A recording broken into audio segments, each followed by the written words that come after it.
they want it to go, and society is easy to control. Every brand is owned by a bigger brand, and all eventually interconnect. Everything out in front of you is done on purpose and is done to change or shape you in one way or another. Become aware of that and be careful what you consume. The three largest media conglomerates are Disney, NBC, and CBS. From media to food to so-called science, money and power connects it all. Did you know around 2/3 of basic research is privately funded, and that corporations and trade groups tend to fund research that will make them money? You and your family's best interests are not on the radar. Many deny this reality by saying things like, but everyone would have to be in on it. I have 3 words for you. Ho, ho, ho. I guess that's one word 3 times, but...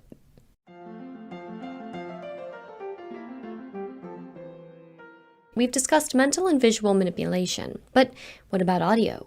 Can it be used to manipulate us? The answer is yes. Music is one of the most powerful tools to steer emotion, and I want to discuss a lesser-known form of sound called infrasound.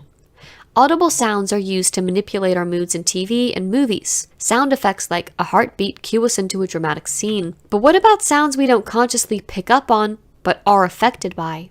These are called infrasound. One unsettling and hidden sound that is given credit for freaking out an audience is infrasound, a low-frequency sound that cannot be heard but literally unsettles human beings down to our bones. Infrasound, which exists at 19 Hz and below, can be felt, but human ears begin to hear sound at 20 Hz.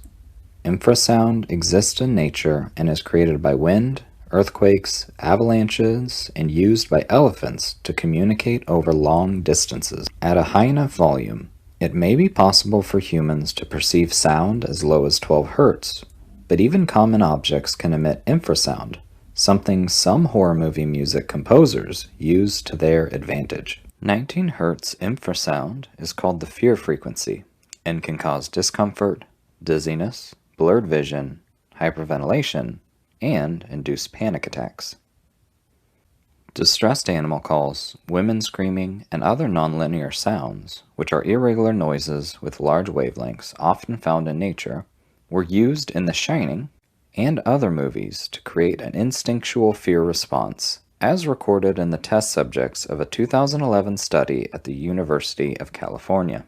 During an experimental infrasonic concert in the UK in 2003, test subjects were exposed to a 17 Hz tone during 2 pieces of music. According to the study, the mere presence of that tone made about 22% of the audience feel anxious, uneasy, and dizzy. In the first 30 minutes of a 2003 horror film called Irreversible, the almost inaudible background frequency is at 28 Hz, which caused the audience to experience nausea, sickness, and vertigo. An album for the film was produced by Thomas Bangalter, who is best known for being one half of Daft Punk. Powerful sound and the proper use of lighting are of primary importance in inducing an altered state of consciousness.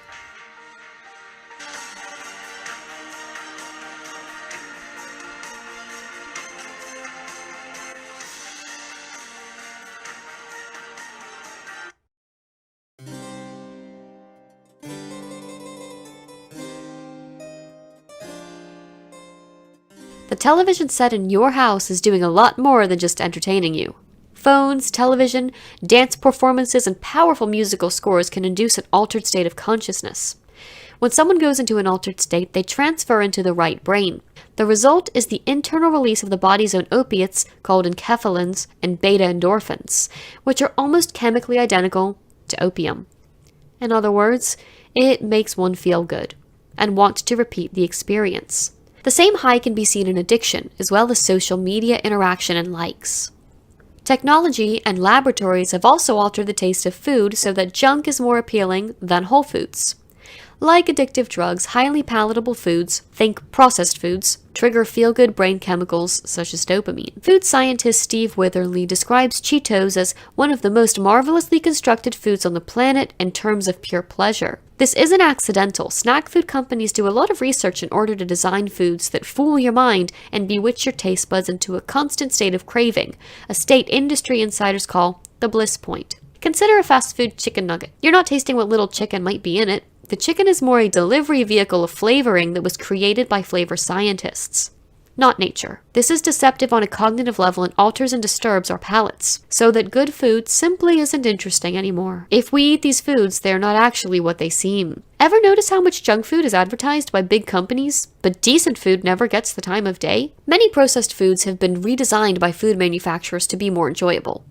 They can affect the brain's reward system in ways that aren't exactly natural. But don't feel bad if you can't get away from junk food for economic reasons. We can't go back to 1940-style agriculture where food tasted good and was cheaper. Be angry instead at the corporations who have made it impossible to have access to nutritional food. Our brains are exploited around every turn to become addicted to unnatural things that are not good for our well-being. This is not limited to obvious things like alcohol and nicotine. It includes fake food, pornography, television, and media addiction of all kinds, such as video games. These things are designed to be addictive and override our natural brain function. Self-regulation is key. One of the biggest examples of what appears to be disjointed, but is actually a carefully crafted narrative, is what the world lived through all of 2020 and is still enduring. The Battle for Your Mind, written by Dick Sutphin, outlines 6 conversion techniques used by cults to gain converts. All of these techniques have been used on the world during this ritual. The following are 6 primary techniques used to generate the conversion to a cult or organization. All these must be preceded by isolation, intimidation, deprivation, and indoctrination.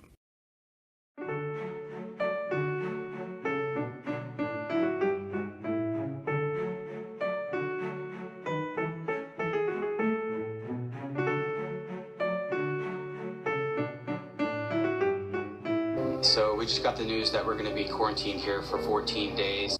The reason for this is to alter internal chemistry, which generates anxiety and causes at least a slight malfunction of the nervous system, which, in turn, increases the conversion potential. The first technique is called the sell it by zealot technique. The new converts are zealots. In this case, the first converts were celebrities and media doctors.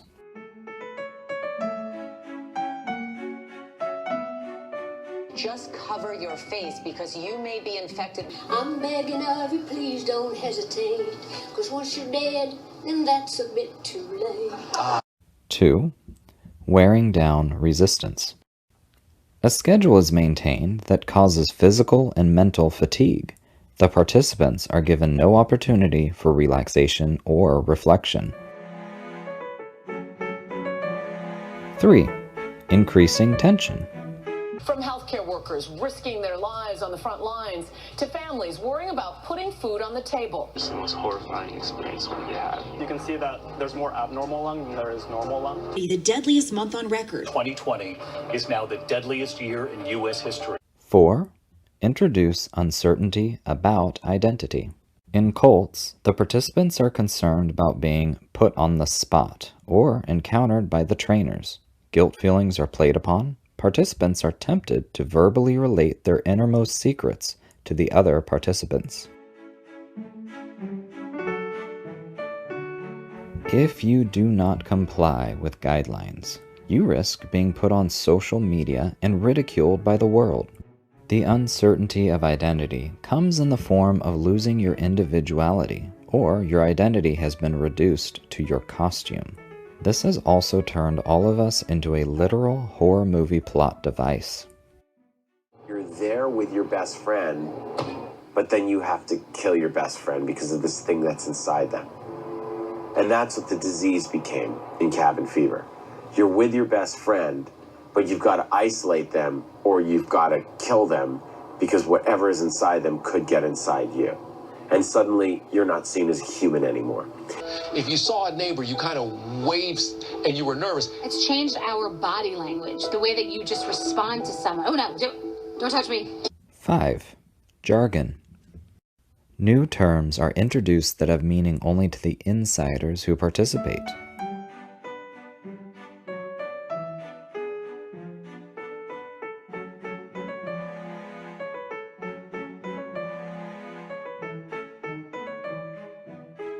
Vicious language is also frequently used, purposely, to make participants uncomfortable. 6. Lack of humor. The final tip-off is that there is no humor in the communications. About a dozen of these refrigerator trucks lined up to hold the dead. At least until the participants are converted. Then merrymaking and humor are highly desirable as symbols of the new joy the participants have supposedly found. Bake. It's the banana bread apocalypse of 2020.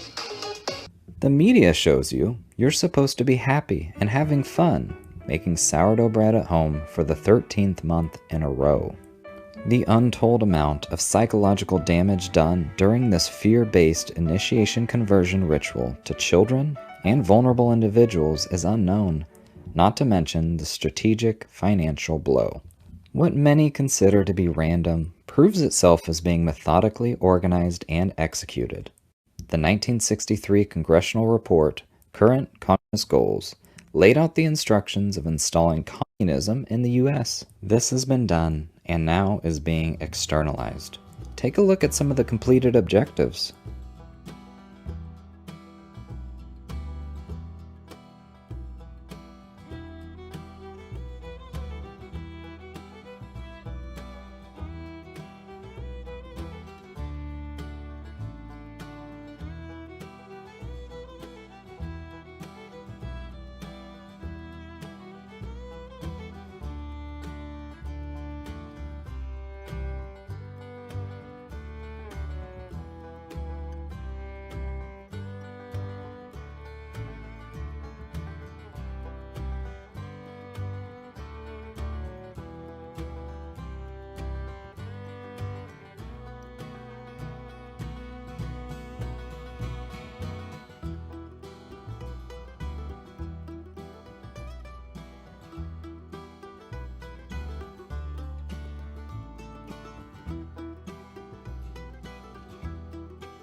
It's one giant conversion tactic. Everything we experience is propaganda that has worn us down and forced society as a whole to submit to their dogma. I discussed this idea in my Mind Game series. In the next part of this programmed series on psychological manipulation, we will be taking a look at how cults use ritual abuse as a form of mind control. Thanks for watching this first part. See you next time.